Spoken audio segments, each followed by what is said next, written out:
যে গুনাহটাকে আমরা ছোট ভাবছি বা ছোট মনে করছি ওটাই কিন্তু কাল ধ্বংস করবে। আসসালামু আলাইকুম ওয়া রাহমাতুল্লাহি ওয়া বারাকাতুহু। আজকের ভিডিওতে আমরা বলবো শয়তান মানুষকে কিভাবে ধাপে ধাপে গুনাহে ফেলে।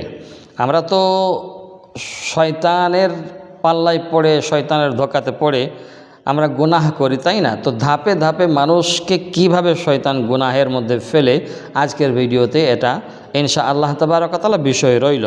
শয়তান কখনো কিন্তু বলে না, শয়তান কখনো বলে না এই গুনাহ কর। সে বলে এটা তো ছোট ব্যাপার, সে বলে এটা তো ছোট ব্যাপার, গুনাহ করে ফেলেছে, এটা ছোট তো ব্যাপার, এটা বড় ব্যাপার না। কিন্তু কোরআনে কারিমে আল্লাহ তাআলা বলছেন ওয়ালা তাত্তাবিউ খুতুওয়াতিশ শাইতান, সূরা বাকারা 2 পারা আপনার জেগে 168 নম্বর আয়াত। তাহলে এখানে আল্লাহ কি বলছে? শয়তানের পদাঙ্ক অনুসরণ করো না, অর্থাৎ শয়তানের কথা মেনে চলো না। ওয়ালা তাত্তাবিউ খুতুওয়াতিশ শাইতান, এখানে বলা হয়েছে শয়তানের ইত্তেবা করো না।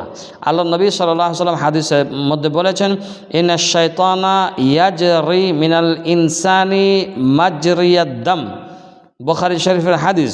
অর্থাৎ বলা হয়েছে শয়তান মানুষের শরীরে রক্তের মতো প্রবাহিত হয়। অর্থাৎ সেই দিন শয়তান আল্লাহর কাছে চেয়েছিল যে আমি মানুষের রোগের ভিতরে রক্তের মতন চলাচল করতে পারি। তো এই হাদিসটাই নবী আলাইহিস সালাম বলেছেন ইন্নাশ শাইতানা ইয়াজরি মিনাল ইনসানি মাজরিয়াদ দাম, অর্থাৎ শয়তান মানুষের শরীরে রক্তের মতো প্রবাহিত হয়, হ্যাঁ না, রক্তের মতো প্রবাহিত হয়, রক্তের মতো ঘোরাফেরা করে মানুষের শরীরের মধ্যে। তাই শয়তান হলো মানুষের চিরশত্রু।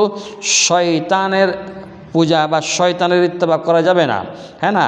প্রথমে ছোট গুনাহ করাবে, সে প্রথমে আপনাকে ছোট গুনাহ করাবে। সে বলবে ছোটই তো, এটা কোনো ব্যাপার না, কোনো বড় ব্যাপার না।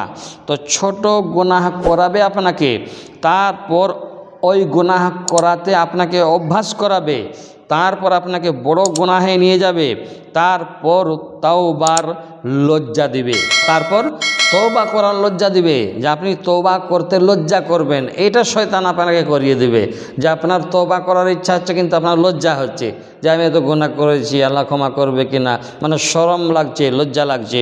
তো শয়তান এইভাবে মানুষকে গুনাহে ফেলে, আর এটাই হলো শয়তানের প্ল্যান।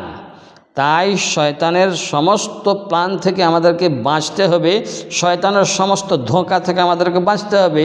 কেননা সে প্রথমে ছোট গুনাহে আপনাকে ডেকে নিয়ে যাবে, তারপর ওই ছোট গুনাহ করাতে অভ্যস্ত করবে, তারপর আপনাকে বড় গুনাহ করাবে, হ্যাঁ না। তারপর বড় গুনাহ করাবার পরে আপনি যেহেতু অভ্যাস হয়ে গেছে গুনাহ করার জন্য আপনার, তাই আপনাকে বড় গুনাহ করিয়ে যখন আপনি ক্ষমা চাইবেন, তওবা করতে যাবেন, তখন তওবা করাতে আপনাকে লজ্জা দিবে। সেজন্য সাবধান থাকুন। আজ যে গুনাহটাকে আমরা ছোট ভাবছি বা ছোট মনে করছি ওটাই কিন্তু কাল ধ্বংস করবে। সেজন্য যদি ভিডিওটা ভালো লেগে থাকে, ভিডিওটা বুঝে আসে, তো লাইক কমেন্ট করবেন এবং শেয়ার করবেন। নতুন হয়ে থাকলে চ্যানেলটি সাবস্ক্রাইব করে আমাদের সাথে থাকবেন। ওয়াসসালামু আলাইকুম ওয়া রাহমাতুল্লাহি ওয়া বারাকাতুহু।